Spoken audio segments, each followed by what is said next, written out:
So welcome friends again. कल हमने cover किया था कि लॉग टेबल को कैसे चेक करते हैं। आज का मेरा टॉपिक रहेगा कि हम एंटी लॉग टेबल को कैसे यूज़ करते हैं। मैं आपको वो एक्सप्लेन करूँगा ताकि आप दोनों ही किसी भी वैल्यू का लॉग और एंटी लॉग आसानी से निकाल पाएँ। ठीक है, तो चलिए थोड़ा सा पहले लॉग को द्वारा एक बार रिकैप्चुलेट करते हैं ताकि आप एंटी लॉग को समझ सकें, क्योंकि एंटी लॉग किस पे डिपेंड है? लॉग पे डिपेंड है। आइए, तो कल हमने ये एक वैल्यू देखी थी कि log 8 to the base 2 जो है वो 3 होता है। हमने ये क्यों देखा था? हमने कहा था कि log का मतलब क्या है कि जो बेस में नंबर है उसको क्या पावर चाहिए ऊपर वाला नंबर बनने के लिए, वही log का आंसर होगा। तो आपको पता है यहाँ बेस में 2 है, ऊपर 8 है, तो 2 को क्या पावर चाहिए 8 बनने के लिए? 3 पावर चाहिए, क्योंकि 2 की पावर 3 क्या होता है? 8 होता है। तो इसका आंसर क्या आ गया था? 3 आ गया था। ठीक है ना। अब आपको पता है मैं किसकी बात कर रहा हूँ? लॉग की बात नहीं कर रहा। आज मुझे बात करनी है एंटी लॉग की। अब थोड़ा सा इसको ऐसे समझते हैं, ये लॉग से थोड़ा उल्टा है। जैसे प्लस का उल्टा माइनस होता है ना, मल्टीप्लाई का उल्टा डिवाइड होता है, वैसे लॉग का उल्टा क्या होता है? एंटी लॉग होता है। अब देखो वो कैसे होता है बताता हूँ। अब मान लो आपको एक इक्वेशन दे रखी हो, उसमें 2 साइड होती हैं, left hand side, right hand side. जैसे ये इक्वेशन है, इसको इक्वेशन मानो, तो ये लेफ्ट हैंड साइड है, ठीक है, और ये क्या है? राइट हैंड साइड है। तो आपको पता है जब प्लस का नंबर लेफ्ट हैंड साइड पे हो और उसको मैं राइट हैंड साइड पे भेज दूं तो प्लस का माइनस बन जाता है। अगर कोई नंबर यहाँ मल्टीप्लाई में हो और वो साइड चेंज करे, यानी कि लेफ्ट हैंड साइड से राइट हैंड साइड पे जाए, तो वो मल्टीप्लाई से किस में आ जाता है? डिवाइड में आ जाता है। सिमिलरली लॉग का उल्टा क्या होता है? Anti log. तो जब लेफ्ट हैंड साइड पे लॉगरिथम यूज़ हुआ है और इसको अगर मैं राइट हैंड साइड पे शिफ्ट करूं तो लॉग का क्या बन जाएगा? एंटी लॉग बन जाएगा। ठीक है, तो देखिए यहाँ पर log 8 to the base 2 था, आंसर क्या आया था? 3। अभी log इक्वेशन की लेफ्ट हैंड साइड में था, इसी log को मैं इक्वेशन की राइट हैंड साइड पे ले जा रहा हूँ। ठीक है, और जब भी log शिफ्ट होगा अपने बेस के साथ शिफ्ट होगा। यहाँ बेस क्या है? 2 है, तो ये 2 भी उधर जाएगा। ठीक है, बेस में ही जाएगा। तो अब देखो इस log को मैं इस साइड ले गया 3 के साथ, ठीक है, राइट हैंड साइड पे ले गया, तो log का क्या बन गया? Anti log. ठीक है, log यहाँ चला गया, क्या बन गया? Anti log. तो क्या बन गया? Anti log 3। और नीचे बेस में 2 ही था, तो बेस में क्या रहा? 2 ही रहा। ठीक है, इस log को मैं कहाँ ले गया? इस साइड ले गया, तो log का क्या हो गया? एंटी लॉग हो गया, बेस में 2 ही रहा। ठीक है, तो इस साइड क्या बचा? लेफ्ट हैंड साइड 8 बचा, वही 8 मैंने यहाँ लिखा हुआ है, और यही एंटी लॉग की इक्वेशन बन जाती है। इसी केस की एंटी लॉग में इक्वेशन ये बनेगी। यानी कहने का भाव ये है, आप कहोगे सर आप तो सिर्फ लॉग को दूसरी तरफ ले गए और आपने उसको एंटी लॉग कह दिया। क्या एंटी लॉग का अपने आप में कोई मीनिंग नहीं है? बिल्कुल है। जैसे लॉग का अपने आप में एक मीनिंग था, एंटी लॉग फंक्शन का भी एक मीनिंग है। उसको समझ लेते हैं। देखो जैसे लॉग में क्या था? लॉग में तो ये था कि नीचे वाले नंबर को क्या पावर चाहिए कि वो ऊपर वाला नंबर बन जाए, और वही हमारा आंसर आ जाता था। जैसे 2 को पावर 3 चाहिए 8 बनने के लिए, 2 को 3 पावर चाहिए थी 8 बनने के लिए, तो इसका आंसर क्या आया था? 3 आया था।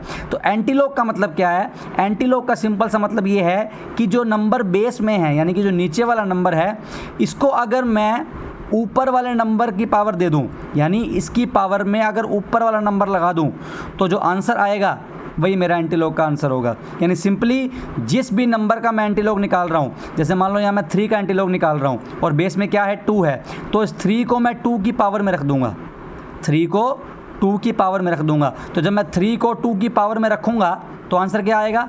8 आएगा ना। तो वही हमारा एंटी लॉग का आंसर है। यानी एंटी लॉग का सिंपल सा मीनिंग है, जिसका भी एंटी लॉग निकाल रहे हो उस नंबर को बेस नंबर की पावर में रख दो, उस नंबर को बेस नंबर की पावर बना दो, जो आंसर आएगा वही आपका एंटी लॉग का आंसर होगा। यानी आप एंटी लॉग को सिंपली पावर की तरह भी ट्रीट कर सकते हो। जिस भी नंबर का एंटी लॉग निकाल रहे हो उसको बेस नंबर की पावर में रख दो, जो भी आंसर आएगा वह एंटी लॉग का आंसर होगा। अब देखो यहाँ मैंने एंटी लॉग 3 का निकाल रहा था, बेस में क्या था? 2 था, तो मैंने 3 को 2 की पावर में रख दिया, तो क्या बन गया? 2 की पावर 3, 2 की पावर 3 इज इक्वल टू 8। तो इसका आंसर क्या आ गया? 8 आंसर आ गया। ठीक है, तो ये एंटी लॉग का बेसिक मीनिंग है। फाइन, आई थिंक ये क्लियर हो गया होगा। सिमिलरली मान लो मुझे एंटी लॉग निकालना होता 2 का, और बेस में होता 10। यहाँ मैंने बेस में 10 जानबूझ के लिया है क्योंकि जो एंटी लॉग टेबल बनी हुई है वो भी 10 को बेस मान के बनी हुई है। जैसे कल हमने लॉग टेबल चेक की थी तो वहाँ पर मैंने आपको बताया था कि उसका जो बेस होगा वो हमेशा 10 रहेगा, उस एजम्पशन पे लॉग टेबल बनी हुई है। सिमिलरली एंटी लॉग टेबल भी इसी एजम्पशन पे बनी हुई है कि बेस में हमेशा क्या होगा, बेस में हमेशा 10 होगा। ठीक है, तो चलिए मान लीजिए मैं एंटी लॉग निकाल रहा हूँ 2 का और बेस में है 10, तो इसका मतलब क्या है कि मुझे बेस वाले नंबर को ऊपर वाले नंबर की पावर दे देनी है, यानी 10 को पावर देनी है 2। तो ये बन गया 10 की पावर 2। तो आंसर क्या आ जाएगा, आपको पता है 10 की पावर 2 क्या होता है, 10 × 10 and that is equal to 100। तो इसका आंसर क्या होगा, 100। अब इसको देख लेते हैं। मान लीजिए आपको 3 का एंटी लॉग निकालना है और बेस में 10 है, तो इसका आंसर क्या आएगा, antilog 3 to the base 10 is equal to 10 की पावर 3, क्योंकि नीचे वाले नंबर को क्या देना है, ऊपर वाले नंबर की पावर, यानी ऊपर वाला नंबर जो है वो नीचे वाले नंबर की पावर में आ जाएगा। तो ये 10 की पावर 3 बन जाएगा and that is equal to 1000। अब आप कहोगे सर हमने तो अगर पावर में ही रखना है और आपको पता है बेस में भी 10 ही है, जो हमारे एग्जाम में यूज़ होगा वो तो बेस 10 ही यूज़ होगा ना। तो अगर बेस 10 यूज़ होगा और सिंपली हमने ऊपर वाले नंबर को नीचे वाले नंबर की पावर में ही रख देना है तो वो तो हम वैसे ही निकाल लेंगे। लाइक 10 की पावर 1 हमें पता है 10 होता है, 10 की पावर 2 हमें पता है 100 होता है, 10 की पावर 3 हमें पता है 1000 होता है, 10 की पावर 4 हमें पता है 10,000 होता है। तो हम तो एंटी लॉग वैसे निकाल सकते हैं। एंटी लॉग टेबल की नीड कहाँ पड़ेगी, एंटी लॉग टेबल की नीड तब पड़ेगी जब आपको किसी ऐसी नंबर का एंटी लॉग निकालना होगा जो इंटीजर्स में नहीं होगा, जो फ्रैक्शंस में या डेसिमल्स में होगा। लाइक एग्जांपल लेके चलो, मान लीजिए आपको ये निकालना है एंटी लॉग 2.7 और बेस में क्या है 10। अब आप मुझे बताओ इसका आंसर क्या होगा। इसका आंसर बनेगा, अगर लॉजिक से हम जाएं तो ये बनेगा 10 की पावर 2.7, 10 की पावर 2.7। अब आप बताओ क्या आपने कभी लाइफ में 10 की पावर 2.7 निकाली है, नहीं। इसको आपको निकालने के लिए आपको जो है एंटी लॉग टेबल का सहारा लेना पड़ेगा। यहाँ पर नीड पड़ती है हमें एंटी लॉग टेबल की। तो आई थिंक बेसिकली हो गया होगा कि एंटी लॉग का मतलब क्या है, जिस भी नंबर का मैं एंटी लॉग निकाल रहा हूँ उसको बेस की पावर में रख देना है और वही हमारा आंसर होता है। लेकिन चूंकि हम डेसिमल्स वाले नंबर्स का डायरेक्टली एंटी लॉग नहीं निकाल सकते तो उसके लिए हमें एंटी लॉग टेबल यूज़ करनी पड़ती है। तो अब हमारा सवाल ये खड़ा होता है कि एंटी लॉग टेबल यूज़ किस तरीके से करनी है, वो मैं आपको बताने जा रहा हूँ। आइए मान लीजिए इसी क्वेश्चन को लेकर चलते हैं। आपको एंटी लॉग निकालना है 2.7 का और बेस में क्या है 10 है। सबसे पहली बात तो ये समझिए, जब भी आपको किसी नंबर का एंटी लॉग निकालना है, ठीक है, तो आपको ये इंश्योर करना है कि उसमें डेसिमल के बाद कम से कम 3 डिजिट हों, तभी आप एंटी लॉग टेबल यूज़ कर पाएंगे, वरना नहीं कर पाएंगे। अब यहाँ देखिए, यहाँ पे एंटी लॉग किसका निकाल रहा हूँ 2.7 का, तो क्या यहाँ पॉइंट के बाद 3 डिजिट्स हैं, ऑफ कोर्स नहीं है। यहाँ पर सिर्फ एक ही डिजिट है, वो है 7। तो इसको पहले मुझे 3 डिजिट में कन्वर्ट करना पड़ेगा। तो मैंने क्या किया, मैंने कर दिया 2.700, यानी 7 के बाद 2 ज़ीरो और लगा दी, क्योंकि आपको पता है मैं 2.7 को सिंपली 2.700 लिख सकता हूँ। तो मैंने इसको इस तरीके से लिख लिया। अब इस नंबर को मैंने ऐसे लिख लिया, आपको पता है बेस में 10 है।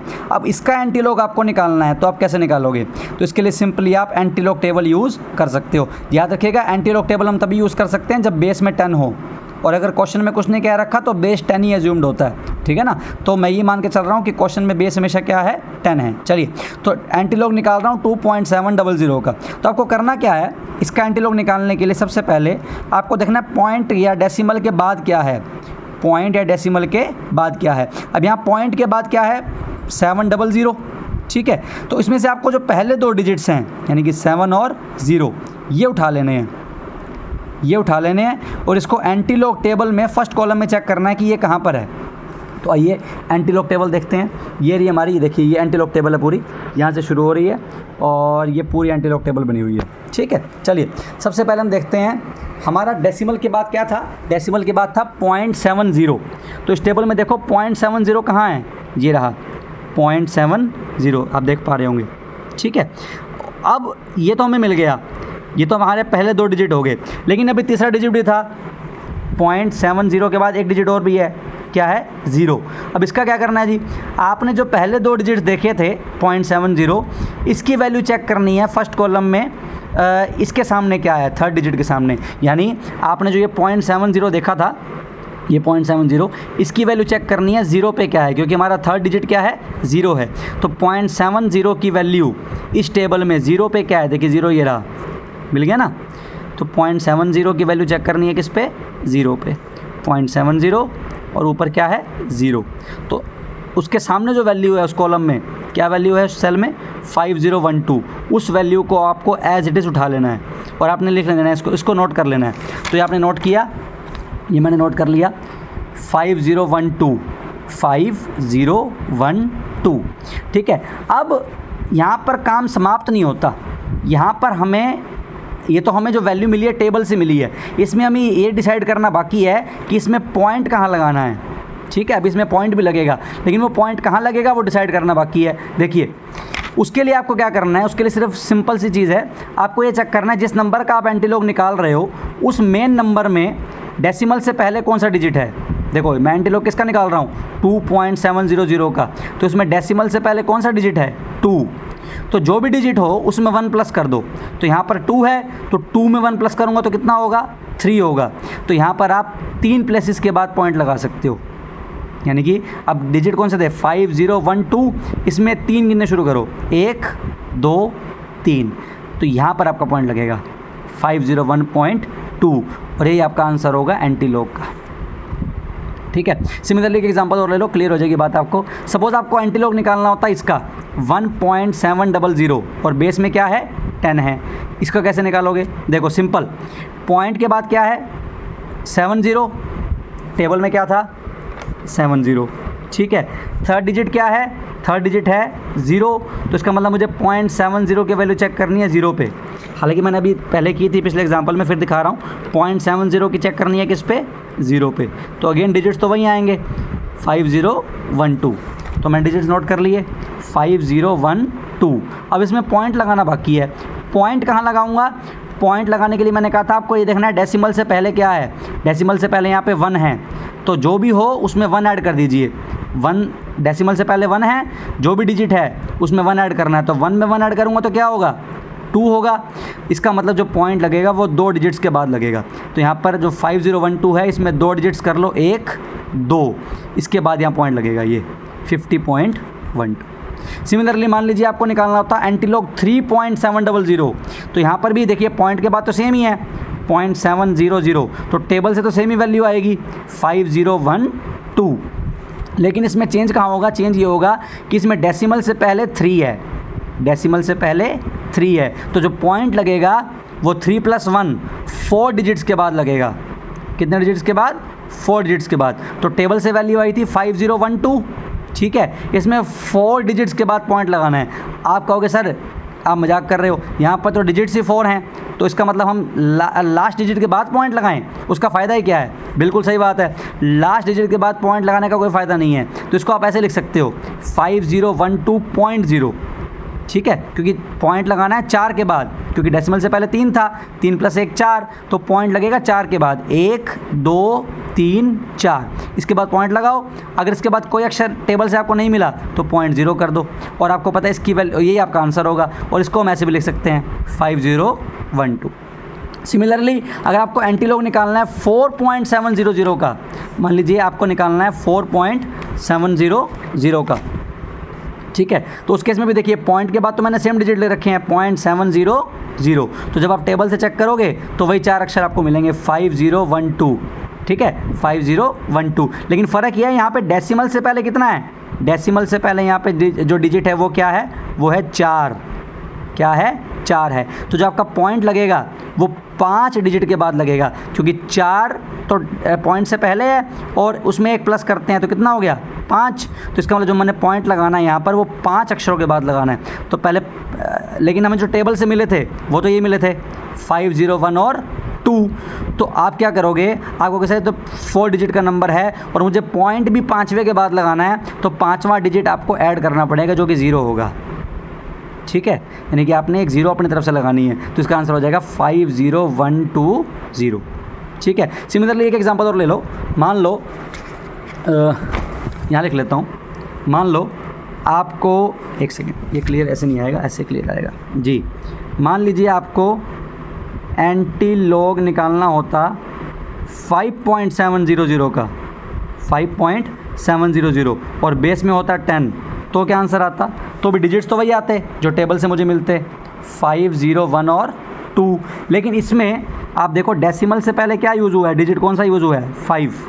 क्या यूज़ हुआ है, 5। तो 5 में 1 प्लस करेंगे तो क्या हो जाएगा, 6। तो जो हमारे आंसर में पॉइंट लगेगा वो 6 डिजिट्स के बाद लगेगा। अब चूंकि हमारे आंसर में 4 ही डिजिट हैं तो पहले मुझे इसको 6 डिजिट बनाना पड़ेगा। तो 6 डिजिट बना लो, 0 0। अब पॉइंट लगाना है, इसके बाद बेशक लगा लो, 0.0 कर दो, वो तो फिर दोबारा से वही हो जाएगा, 5 0 1 2 0 0। बस ये आपका आंसर हो जाएगा।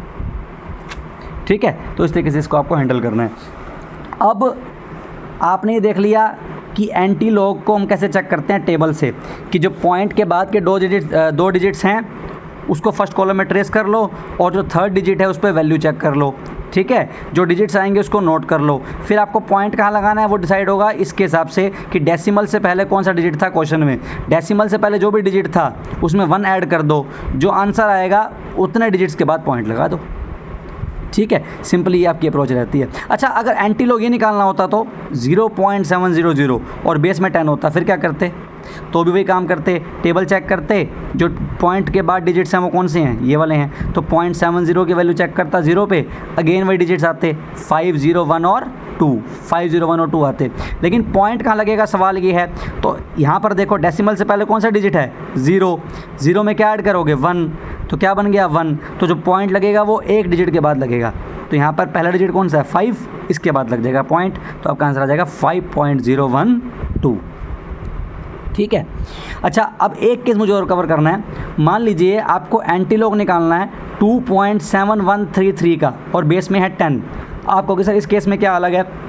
इस केस में अलग ये है कि अब तक मैंने जितने भी एग्जांपल लिए, ये वाला ये वाला ये वाला ये वाला और ये वाला, इन सब में पॉइंट के बाद 3 ही डिजिट्स यूज़ किए थे मैंने। तो वो तो मैंने आपको लेना सिखा दिया कि अगर पॉइंट के बाद 3 डिजिट्स ना हो तो पहले 3 बना लो, कम से कम 3 तो होना ही चाहिए। और बनाना कैसे है, जितने भी डिजिट्स हैं, मान लीजिए 2.7 है तो आगे 2 0 और लगा दो। ठीक है ना। तो 3 वाला केस तो आपने हैंडल करना सीख लिया, कम से कम 3 तो चाहिए। लेकिन अगर 3 से ज़्यादा हो तो लाइक 2.7133, तो देखो यहाँ पॉइंट के बाद 4 डिजिट्स हैं, तो इसको आप कैसे हैंडल करोगे वो आपको बताने जा रहा हूँ। तो अप्रोच काफ़ी सिमिलर ही है, बस थोड़ा सा फ़र्क आएगा, देखते हैं। तो पॉइंट के बाद देखो पहले 2 डिजिट्स क्या हैं, 71 है ना, 71। तो इसको ढूंढो एंटी लॉग टेबल में, 71 कहाँ है, 0.71 कहाँ है, ये रही एंटी लॉग टेबल और ये रहा अपना 0.71 पॉइंट, ये देखो यहाँ पे देख लीजिए आप, ये रहा 0.71। ठीक है, अब 0.71 के बाद मुझे किस पे वैल्यू चेक करनी है, 3 पे। 0.71 के बाद 3 पे वैल्यू चेक करनी है। तो अब देखो ये रहा 0.71 और इसकी 3 पे वैल्यू क्या है, पहले 3 ढूंढो कहाँ है, ऊपर 3 है, ये रहा देखो, टेबल और क्लियर कर देते हैं, ये रहा 3। ठीक है, इसको ज़रा हटा दें। आइए, तो 0.71 की 3 पे वैल्यू ये रही, कितनी है, ये रहा 0.71 और इसकी वैल्यू 3 पे कितनी है भैया, 5164। क्या वैल्यू आई, 5164। तो इस वैल्यू को पहले नोट कर लो, इतना नोट कर लो पहले, 5 1 6 और 4। अब अभी ख़त्म नहीं हुआ क्वेश्चन। यहाँ पर पॉइंट के बाद 3 डिजिट नहीं थे, 4 थे। मैंने 0.71 की वैल्यू तो चेक कर ली, 3 पे चेक कर ली, लेकिन अभी एक डिजिट और भी है, एक एक्स्ट्रा 3 भी यहाँ पर है। तो जो चौथा डिजिट है उसका मीन डिफरेंस आपको ऐड करना है, जो उस कॉलम के सामने है उसका मीन डिफरेंस, जैसे हमने कल लॉग टेबल में भी ऐड किया था वही काम यहाँ करना है। तो देखो मैंने 0.71 की वैल्यू किस पे चेक की थी, 3 पर, कितनी थी, 5164। अब इसके सामने चौथा डिजिट क्या था, 3 था। तो इसी के सामने देखो 3 पे मीन डिफरेंस कितना है। अब पहले मीन डिफरेंस वाले कॉलम में आओ, मीन डिफरेंस में 3 कहाँ है, ये रहा, ये 3 है ना। तो अब आपको चेक करना है 5164 वाली वैल्यू के सामने, जो हमारी पहले वैल्यू आई थी उसके सामने 3 पे मीन डिफरेंस कितना है, ये रहा, ये 3 है। ठीक है जी, मीन डिफरेंस का कॉलम है, ये 3 है और ये हमारी वैल्यू थी 5164। तो 5164 और 3 के सामने जो मीन डिफरेंस है वो कितना है, 4। ठीक है, तो जो 4 आपका आया इसको आपको ऐड कर लेना है अपनी पहले वाली वैल्यू में जो आपने नोट की थी।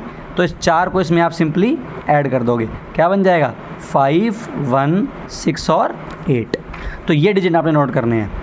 यानी अगर आपका 4 डिजिट का पॉइंट के बाद 4 डिजिट्स हैं तो आपको क्या करना है, सबसे पहले जो पॉइंट के बाद पहले 2 डिजिट्स हैं इसकी 3rd डिजिट पे वैल्यू चेक करनी है, उसके बाद जो 4th डिजिट है उसका मीन डिफरेंस ऐड करना है, जैसे मैंने यहाँ करके दिखाया। तो ये आपका बन जाएगा 5168। तो इसको नोट कर लीजिए, ये बन गया 5168।